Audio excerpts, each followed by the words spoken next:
If I were to say that Bitcoin reminds me of the great tulip bubble and burst of the Dutch, of the Netherlands, you'd clearly tell me I'm wrong. But if Bitcoin disappeared tomorrow, how many of our lives have changed in this room other than certain people that may or make or lose money? So, and I would take the other side of that bet.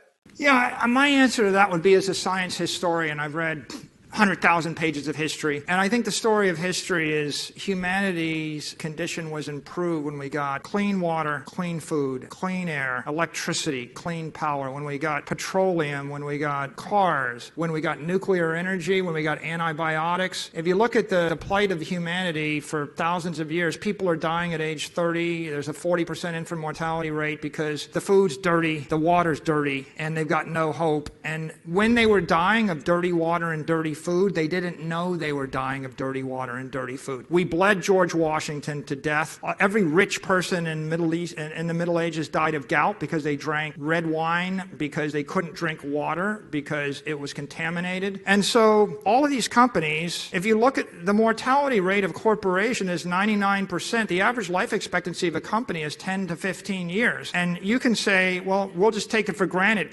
Companies should only last 10 years. Just like, 40% of your kids, maybe they should just die before the age of 5 because that's just the way God willed it. Or maybe we should just die at age 31, which is the life expectancy in Elizabethan England. But the point is, they didn't die because they were genetically predisposed to die. They died because they had dirty food, dirty water, dirty energy. They worked themselves to death. And the best thing that ever happened to humanity was the passage of technology. So Satoshi put his finger on one observation. The observation is the money is corrupt and dirty and it's defective. And you want me to show you how it's defective? I tell you the story, 1,000 stories of people being murdered for their money. Every single story of Jews fleeing from authoritarianism. Every story in Germany of the Protestants, the Catholics murdering each other. Everybody that came to America, they came because they're fleeing for property rights. The entire history of the human race is littered with tragedy because people never had proper economic energy. A type 1 diabetic can't store organic energy. They will eat themselves to death. Fat is the way you store organic energy. Somehow, over the course of hundreds of millions of years, mammals figured out how to store organic energy, and they had fat cells. We, as humans, have not had the ability to store economic energy properly. We tried with gold. It never quite worked. I could give you 100 examples of it not quite working. I can give you 1,000 examples of hyperinflation dating back to 500 BC of money not quite working.